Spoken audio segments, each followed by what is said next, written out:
রাস্তা সংস্কার করার কাজের গুণগত মান নিয়ে ঠিকাদারের বিরুদ্ধে অভিযোগ তুলে গ্রামবাসীর সড়ক অবরোধ করে বিক্ষোভ।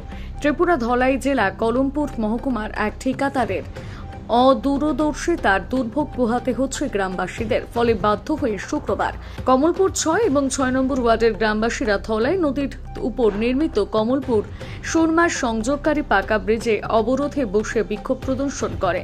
কলমপুর মহকুমা শাসকের কার্যালয়ের সামনে দিয়ে রাস্তাটি সুরমার সাথে কলমপুরের সংযোগের একটি গুরুত্বপূর্ণ সড়ক। সেই সড়ক দিয়ে কমলপুর ও সুরমার বহু মানুষ যাতায়াত করে। সেই সড়কের জায়গায় একতা সংঘ ক্লাবের নিকটে একটি নতুন কালভার্ট তৈরির কাজ পেয়েছে সালিমার এক ঠিকাদার। নিয়মে কালভার্ট তৈরি করা হয় রাস্তার অর্ধেক করে, কিন্তু ঠিকাদার পুরো রাস্তা কেটে ফেলেছে। ফলে আজ প্রায় 1 মাস যাবৎ সেই রাস্তা দিয়ে যানবাহন সহ মানুষের চলাচল বন্ধ হয়ে রয়েছে। সুরমা এলাকার কেউ অসুস্থ হলে এই রাস্তা দিয়ে হাসপাতালে নিয়ে যেতে ভীষণ অসুবিধার সম্মুখীন হতে হচ্ছে বলে খবর। গ্রামবাসীদের অভিযোগ, তাছাড়া স্কুল কলেজের ছাত্রছাত্রীদের এবং এই সড়ক নিয়ে যাতায়াত করতেও ভীষণ অসুবিধে হচ্ছে, এমনটাই গ্রামবাসীরা জানিয়েছেন। রাস্তাটা মানে বেহাল অবস্থা হয়েছে, এটা ঠিক করার মেরামতের জন্য ইঞ্জিনিয়ারের কাজ করছে, কিন্তু এটাতে নিয়ম আছে যে জনসাধারণ অর্ধেক রাস্তা দিয়ে আসি না, তাহলে অর্ধেক করে কাজ করতে হবে, কিন্তু এটা না আছে তাহলে একেবারে গর্ত করছে। গর্ত করার পর যেখানে জনসাধারণ অসুবিধা হইতেছে, আমরা 10 টাকার বেশি 20 টাকা ভাড়া দিয়ে আমরা হসপিটাল যেতে হইতেছে, জিবিজি যেতে হইতেছে। এর মধ্যে এখানে 2 নম্বর ইটও মানে রডের কাজটা 2 নম্বরে হয়েছে, বিশাল বড় গর্ত হয়েছে। এর মধ্যে এইখানে যে অনেকই বেহাল অবস্থা। এর মধ্যে কতদিন আগে এই কাজ শুরু হয়েছে? এক সপ্তাহ ধরে হয়েছে, কিন্তু এখনো পর্যন্ত কোনো মীমাংসা হয়েছে না। এই রাস্তাটা দিয়ে যাইতে পারতেছে না, ইমার্জেন্সি কোনো রোগী নিয়ে যাইতাম আমরা যাইতে পারি না, রাস্তাটা পুরো ভাঙা রাখছে। আমরা অর্ধেক যদি রাখতো তাও তো আমরা যাইতে পারতাম, আমরা যাইতেই পারি না। হ্যাঁ, এই রাস্তাটা সাপ্লাই লাইন কি চালু আছে? না, কাট চলেছে, সব কাটা রয়েছে। এখন কি চাইছেন? এখন আমরা রাস্তাটা ইমিডিয়েটলি তাড়াতাড়ি মেরামত করার জন্য, নাইলে কি পদক্ষেপ নেবেন?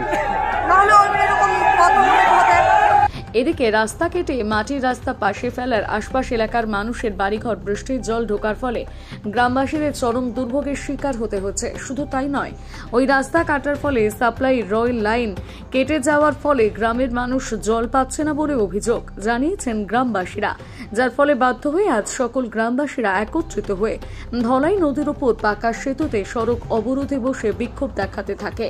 ঘটনার খবর পেয়ে ঘটনাস্থলে পৌঁছে পুলিশের সাব ইন্সপেক্টর বাবুল মহাজন, ডেপুটি কালেক্টর পিডব্লিউডি ইঞ্জিনিয়ার অবরোধকারীদের সাথে কথা বলেন, কিন্তু অবরোধকারীরা সড়ক অবরোধ থেকে উঠতে নারাজ। গ্রামবাসীরা ঠিকাদারের বিরুদ্ধে রাস্তার কাজের গুণগত মান নিয়ে প্রশ্ন তুলছেন। এই রাস্তার যে আন্দোলনটা আমরা গরিব কৃষক সবাই চাই রাস্তাঘাট সুন্দর হোক। এর লেগা যে গরিব রাজমিস্ত্রি আরো যে লেবার আছে তারারও যদি আটকাইয়া যদি রাস্তা সমাধান হয়, তাহলে এই টাইমে যে কোনো লেবার এখন এই টাইমে এই রোদের মধ্যে দাঁড়ায় দিছে, আজকের দিনে তারার উপায় কি হইব সুন্দর করে আমরা বুঝাই দেব। আমরা এই টাইমে একটা লেবার ওই জায়গাতে যে রাস্তা অবরোধ করলো, তাতে কি আপনাদের অসুবিধা হচ্ছে না? আমরা লেবার কে লিগে আটকাইলো? কে আটকালো? ওই তো তারা আটকাইছে, তারা যারা রাস্তা অবরোধ করেছে। আপনারা কি চাইছেন? আমরা চাইছি রুট সুন্দর হোক, আমরাও এই রুটে যাই, রুট আগামী দিন আরো সুন্দর হোক। বাকি না লেবাররা আটকাই আর রাস্তা সুন্দর হোক, এটা কোন ধরনের আইন? কোন ধরনের আইন? রাস্তাটা যে করা হচ্ছে তা কালভার্টের জন্য, পুরো রাস্তাটা কেন কাটা হলো?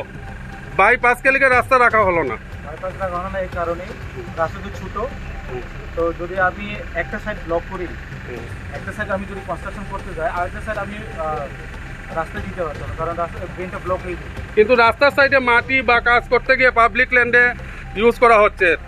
পাবলিক ল্যান্ড ইউজ করলে রাস্তা কেন হবে না? পাবলিক ল্যান্ড তো এখানে ইউজ করা হয় সাইডে, রাস্তার সাইডে মাটি কন্ট্রাক্টর ঠিকাদার যে কাজ করছে রাস্তার সাইডে মাটিগুলি ফেলে রেখেছে public land. Public property use করলে তাহলে রাস্তা পাবলিক ল্যান্ড থেকে কেন নেওয়া হলো না? এবং এটা কি ইমার্জেন্সি রোড কি মনে হয় আপনার? আচ্ছা, কিন্তু আরেকটা জিনিস দেখতে পেলাম না, সাপ্লাই লাইন পর্যন্ত কাটা হয়েছে, যা পাবলিকের জন্য স্বার্থে ব্যবহৃত সাপ্লাই লাইন। এ ব্যাপারে কি দেখছেন আপনি বা কি বলবেন? সাপ্লাই লাইনটা অ্যাকচুয়ালি যখন এক্সকেভেশন করা হয়েছে তখন এটা জেসিবির মুখটা একটু লাগছে, তো কাটা পড়ছে। এটা করার পরে আমরা এই যে পাইপটা সংগ্রহ করা হয় আজকে লাগে। এর কাজে এজেন্সি কেটা স্যার? মাটি ফেলাইছে আমার জুটের জায়গার উপরে। আপনার পারমিশন নিয়েছে? না, এরপরে বাড়িতে নোংরা জল ঢুকতেছে, আমার বাড়িতে নেতা সবচেয়ে বেশি আগে আমার বাড়িতে এফেক্ট করতেছে। অসুস্থ 2 জন রুগী আছে বাড়িতে, নোংরা জলের গন্ধে থাকতে পারতেছে না, সাপের উপদ্রব। এরপরে আমার থেকে পারমিশন না নিয়ে তিনি মাটিতে ফেলাইছে, রাস্তা করে দিত, জনসাধারণ মানুষ যেতে পারতো। মানে আপনি বলছেন আপনার মাটি ফালিয়ে রাস্তা তৈরি করলে ভালো ছিল, হ হ হ তো মানতেন? হ হ হ